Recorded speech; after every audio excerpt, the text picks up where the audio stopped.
안녕하세요. 박석재의 천문역사TV 박석재입니다. 오늘은 해와 달과 별을 말하다 카테고리 10번째 시간입니다.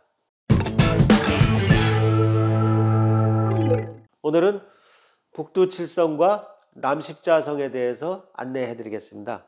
지금 여러분이 보시는 것은 영화 명량에 나온 초요기의 모습입니다. 초요기가 뭡니까? 장군이 수하 부장들을 호출하는 그 깃발이죠. 찢어진 북두칠성 깃발입니다. 여러분 가슴이 뭉클하시죠? 북두칠성은 우리 민족의 별자리입니다. 김한민 감독님은 이 초요기를 찢어진 그 북두칠성 깃발을 씀으로써 북두칠성이 우리에게 얼마나 중요한 별자리인지 가르쳐주고 계십니다. 그래서 김한민 감독님 그 명량은 또 다른 이순신 장군 영화와 달라 보이는 것입니다. 깊이가 있어 보이는 거죠. 민화에서 북두칠성 신선이 점재야 우리가 태어나죠. 결국 또 우리가 죽을 때는 칠성판 깔고 갑니다. 도시에서 큰 사람들은 칠성판이 뭔지 모르시죠. 우리 재래식 장묘에서 관 바닥에 까는 나무판을 말해요. 그 나무판에 구멍을 이렇게 7개를 뚫습니다. 그래서 그 위에 이제 시체를 눕히고 매장을 하게 됩니다. 그래서 그걸 칠성판이라고 그래요. 즉 죽으면 다시 북두칠성으로 돌려보내는 겁니다. 우리의 삶을 관장하는 별자리, 그게 바로 북두칠성입니다. 우리 민족은 북두칠성과 뗄래야 뗄 수가 없는 민족입니다. 제가 옛날에 폭력 조직들 이름을 뉴스에서 듣다 보니까 칠성파가 있더라고요. 예. 폭력 조직, 반사회 단체도 칠성파가 있는 나라가 우리나라입니다. 예, 그분들이 우리 민족이기 때문에 칠성파라고 이름을 지은 것입니다. 제주도에 가도 칠성거리가 있어요. 제주시에 가도. 예. 그래서 북두칠성은 정말 우리한테 아주 굉장히 중요한 별자리다. 그런 말씀을 드립니다. 북두칠성은요, 큰 곰자리 꼬리 부분의 7개 별입니다. 즉 북두칠성이 별자리는 아닙니다. 국제천문연맹에서 88개의 별자리를 딱 표준화했어요. 통일했습니다.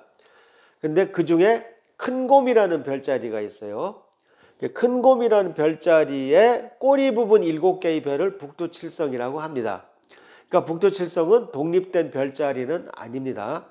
그 7개의 별을 북두칠성이라고 그러는데, 북두칠성은 북극성을 중심으로 하루에 한 바퀴 시계 반대 방향으로 회전합니다.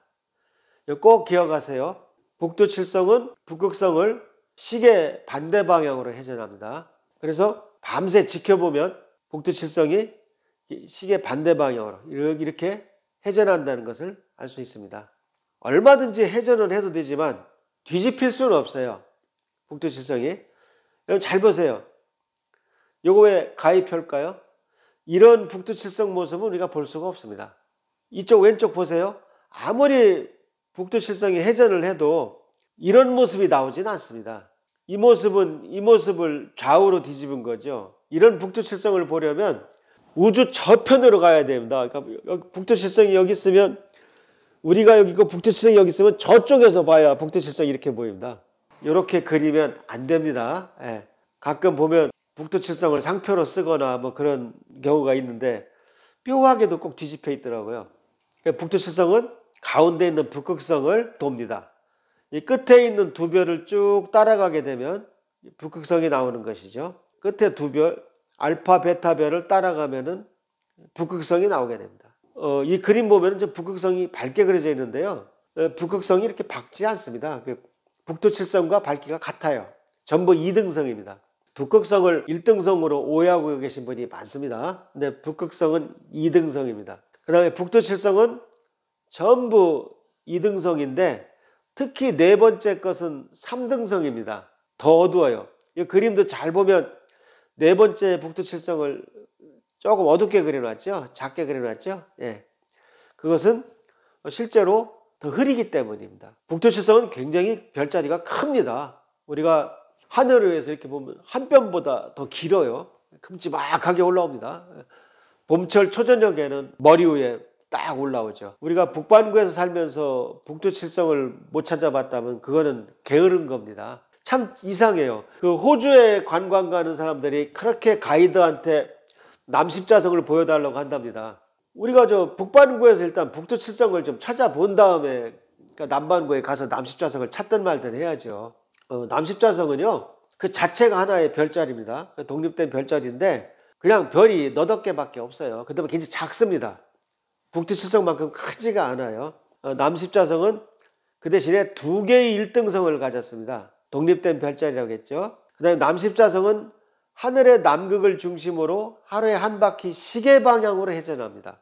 그러니까 천구의 남극, 하늘의 남극 주위에서 도는 별들은 항상 시계 방향으로 돌고요. 북극성을 중심으로 도는 별들은 전부 다 시계 반대 방향으로 돕니다. 근데 제가 왜 남극성이라는 말을 안 쓸까요? 남극성이 없습니다. 그러니까 하늘의 남극 부근에 밝은 별이 없어요. 남십자성은요, 이렇게 시계 방향으로 도는데 이 중심 부분에 밝은 별이 없어요. 아까하고 다르죠? 북두칠성 경우하고. 남십자성 세로축의 길이를 한 5배 정도 연장하면 거기가 하늘의 남쪽이다, 이렇게 생각하면 됩니다. 호주의 국기를 보면 남십자성이 여기 있죠? 여기 작은 별까지 5개를 그려놨어요. 뉴질랜드 국기에는 이 작은 별이 없습니다. 뉴질랜드 국기는 딱 4개만 있어요. 요 중에서 이 십자가의 아래에 있는 거, 오른쪽에 있는 거, 요 2개가 1등별입니다. 요 2개가 굉장히 밝아요. 요 2개는 약간 어둡습니다. 2등성, 3등성입니다. 여기 왕별이 하나 유니온 잭 밑에 있어요. 바로 요 위치가 센타우루스라고 하는 별자리, 반인 반마, 상체는 사람이고 하체는 말인 그 별자리에 밝은 별, 알파 베타 별의 위치입니다. 그 중에 알파 별이 태양계에서 가장 가까운 항성입니다. 그래서 알파 센타우리라고 합니다. 그래서 남십자성은 남극성이 없고 시계 방향으로 돈다. 그 다음에 2개가 1등성이어서 휘황찬란하다. 물론 당연히 지구 남반구로 여행하실 때는 남십자성을 찾아보셔야 합니다. 하지만 그 전에 꼭 우리 북두칠성을 찾고 가시라는 말씀을 드리겠습니다. 그러니까 옛날에는 전부 해시계를 썼잖아요. 그러니까 낮에는 해시계를 보고 몇 시인지 알았지만 밤에는 방법이 없습니다. 그래서 북반구에서는 북두칠성, 남반구에서는 남십자성을 보고 지금이 몇 시쯤이구나 하고 방향을 알았을 것입니다. 그래서 이 2 별자리는 더욱더 중요한 별자리가 되겠습니다. 오늘은 간단히 북두칠성과 남십자성에 대해서 알아봤습니다. 많은 구독 부탁드립니다.